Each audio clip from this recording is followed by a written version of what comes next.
His period of grace was short-lived. Every few weeks since San Gallo had been summoned to Rome by Julius II, he had sent encouraging word to Michelangelo.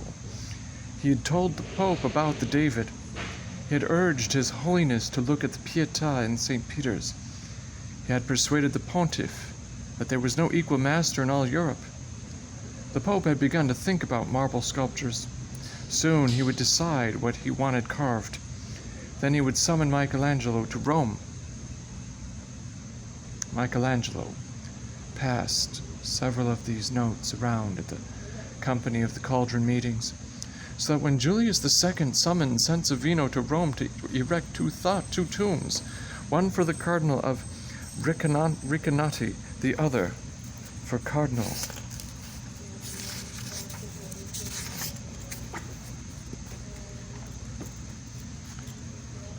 Sforza in Santa Monica del Popolo, it stunned him. The company gave Sansovino a noisy farewell party in which Michelangelo joined, pleased over his old comrade's good fortune, hiding his own humiliation. He had suffered a severe blow to his prestige. Many in Florence asked, if it is true that Michelangelo is the first sculptor in Florence, why did that Pope not send for him instead of Sansovino?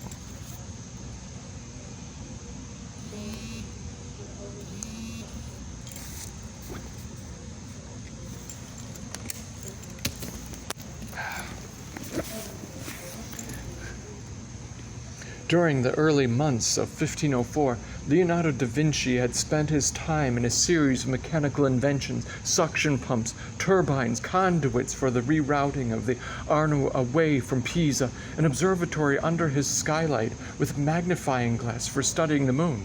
Rebuked by the Signoria for neglecting his fresco, he had started in May to work on it in earnest. The cartoon became the talk of Florence. Artists flocked to Leonardo's workroom in Santa Maria Novella to study, admire, copy, change their styles. Word went around the city that something startling and wondrous was in the making. With the passing months, the city became caught up in admiration of Leonardo and his cartoon. Crying out about its marvels, it became the chief topic of conversation. The David was taken for granted now, as were the good times it had brought. Michelangelo began to perceive that he was being superseded. Admiring acquaintances and strangers who had stopped him on the street to pay their respects now nodded casually. He had had his day. It had passed. Leonardo da Vinci was the figure of the moment. Florence proudly proclaimed him the first artist of Tuscany. This was bitter medicine to Michelangelo. How fickle were his Florentines, relegating him to second place so quickly. Knowing Santa Maria Novella from the months he had spent there with Ghirlandaio, he managed to see the Leonardo cartoon without anyone knowing he was there. The Battle of Anghiari was tremendous. Leonardo, who loved horses as dearly as did Rustici, had created a masterpiece of the horse war in violent combat, ridden by men in ancient Roman armor, savagely trying to destroy each other, striking, biting, slaying as though they were the Furies, men and horses alike, caught up in violent, bloodthirsty conflict. Many individual groups designed to fit into the brilliantly integrated pattern. Leonardo was a great painter. He could not dispute that, perhaps the greatest the world has yet seen. Instead of reconciling him, this inflamed him the more. At sunset, as he was passing Santa Trinita, he saw a group of men talking on the benches in front of the Spina banking house. They were discussing a passage from Dante, of which Michelangelo recognized the lines as coming from Canto 11 of the Inferno. Philosophy, my master answered me, to him who understands it demonstrates how nature takes her course not only from wisdom divine, but from its artist's will. And if you read with care your book of physics, after the first pages you will find that art, as best it can, doth follow nature, as pupil follows master. The man in the center of the group looked up. Here is Michelangelo, said Leonardo da Vinci. He will interpret the verses. Michelangelo looked so much like a laborer returning home from his day-long tasks that some of the younger admirers around Leonardo laughed. Explain them yourself, said Michelangelo, blaming Leonardo for the laughter. "You who made a model of a horse to be cast in bronze, and to shame had to leave it unfinished." Leonardo's face turned a flaming red. "I was not mocking you. I asked in earnest. It is not my fault if these others laughed." Michelangelo's ears were plugged with the bubbling hot wax of anger. He turned away without hearing, struck out for the hills. He walked all night, trying to put down his anger, humiliation, sense of frustration, and shame. He could not reconcile himself to having been passed by, treated cavalierly by the city that now turned its eyes elsewhere. He had walked a long way in the night, up the river to Pontossiev at dawn. He stood at the confluence of the Sieve and the Arno, on the road that led to Arezzo and Rome. He knew that there was only one answer to his problem.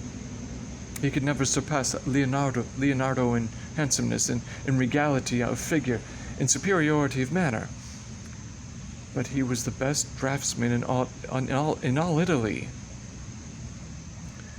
No one would believe him merely saying so.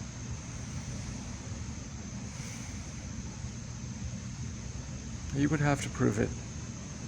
And no proof would serve except a fresco of the same proportions as Leonardo's. Leonardo's fresco was going to occupy the right half of the long eastern wall of the Great Hall. He would ask Soderini for the left half. He would put his work up side by side with Leonardo's, prove that he could outpaint him, figure for figure. All the world could see and judge. Then Florence could say who was the first artist of the time. Granacci tried to cool him down. "This is a sickness, a fever. We must find some way to physic you. You're not funny. Dio mio, I wasn't trying to be. When you can't stand, what you can't stand is Leonardo's proximity. The smell of his perfume, you mean? Don't be nasty. Leonardo doesn't use perfume, only scent."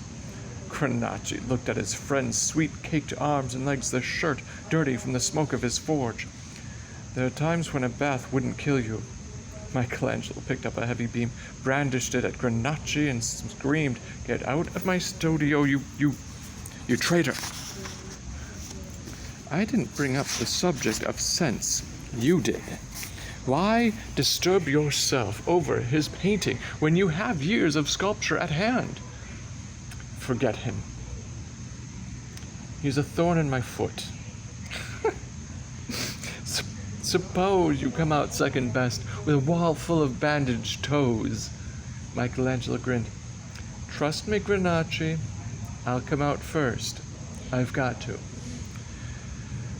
Late that afternoon he presented himself at Gonfaloniere Soderini's office, bathed, barbered, wearing his clean blue shirt. "Phew," said the Gonfaloniere, leaning as far away as he could. "What did the barber put on your hair?" Michelangelo flushed. "A scented oil." Soderini sent a groom for a towel. When it arrived, he handed it to Michelangelo, saying, "Rub that stuff out. Stick to your own smells. At least they're indigenous." Michelangelo told Soderini why he had come. Soderini was flabbergasted. It was the first time Michelangelo had ever seen him lose his presence. "But that is unreasonable," he cried, walking around his broad desk and staring at Michelangelo. "You've told me yourself that you never liked the fresco work at Ghirlandaio's." "I was wrong." His head was down, his voice dogged. "I can paint fresco better than Leonardo da Vinci." "Are you sure?" "I'll put my hand in fire." "Even supposing you can, why would you want to take the years away from marble? Your Madonna for the Bruges merchants is divine. So is the Pitti Tondo. Your talent is a gift from God. Why should you throw it away for an art of which you want no part?" "You were so thrilled, Gonfaloniere, to have Leonardo paint one half your wall. You said the world would come to see it. Why would not twice as many visitors come to two panels, one by Leonardo, the other by me? would be a great paleo race that would excite people. And you think you can surpass him? I'll put my hand in fire. Soderini walked back to the golden blazoned chair, dropped into it hard, shaking his head in disbelief. The Signoria would never approve. You already have a contract with the Wool Guild and Duomo to carve the 12 apostles. I'll carve them, but the other half of the wall must be mine. I don't need 2 years, the way Leonardo does. I'll do it in 1 year, 10 months, 8. No, Caro, you are wrong. I won't let you get yourself into bad trouble. Because you don't believe I can do it. You're right not to believe, since I come here with only words in my hands. Next time I come back, it will be with drawings, and then you will see what I can do. Please, said Soderini wearily. Come back with a marble apostle instead. That's why we built you that house and studio, so you would carve apostles. Soderini looked up at the lilies on the ceiling.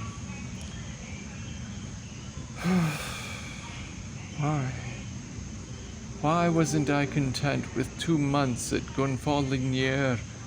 Why did I have to take this job for life? Because you are a wise and persuasive Gonfalonier who is going to get the city to appropriate another 10,000 florins for the painting of the other half of the wall. To excite the Signoria sufficiently, to spend an additional sum, to delight the Wool and Duomo boards enough to release him from his contract for a year. He would have to paint a scene of glory and pride for the Florentines. He did not want to paint horses covered with protective trappings, soldiers in the breastplate armor and helmets, sword and spear in hand, with the confusion of rearing animals, wounded and dying men. This was not for him. But what was? He went to the Santo Spirito library, asked the Augustinian monk in charge to recommend a history of Florence.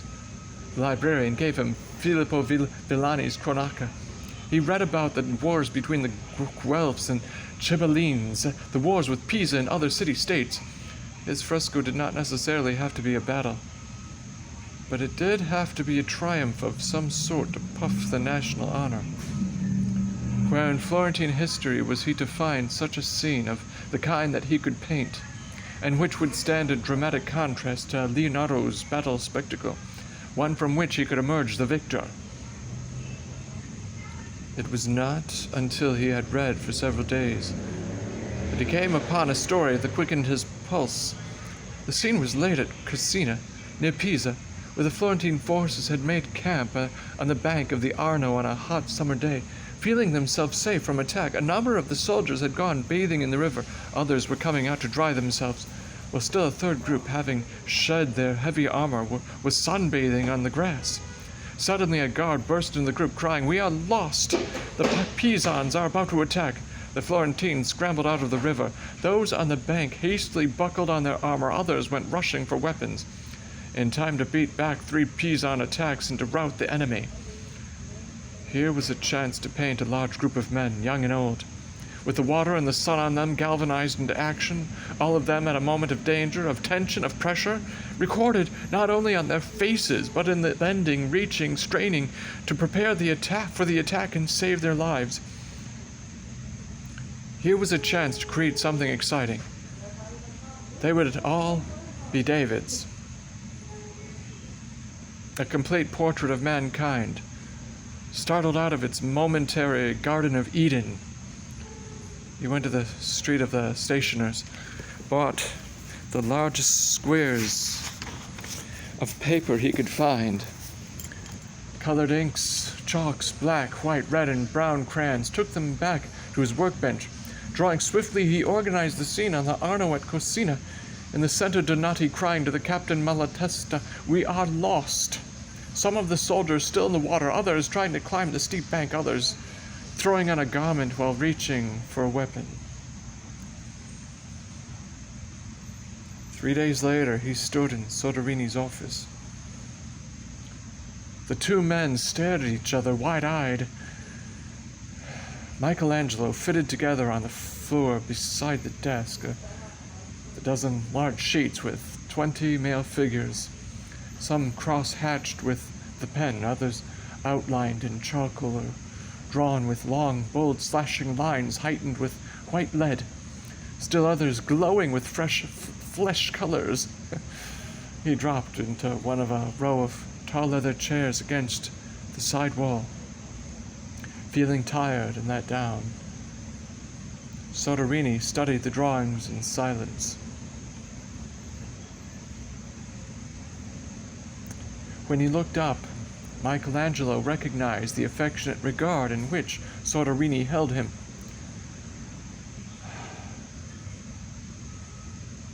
I was wrong to discourage you. To be an artist, one must sculpture and paint and create architecture with equal authority. This fresco can be as revolutionary as the David and bring us the same joy. I'm going to get you this commission, even if I have to fight every member of the council. And so he did. For a sum of 3,000 florins, less than a third of Leonardo da Vinci's pay, it was Michelangelo's largest commission, though he felt disgruntled that the Signoria thought his work worth so much less than Leonardo's. That would change their minds when they saw the finished fresco.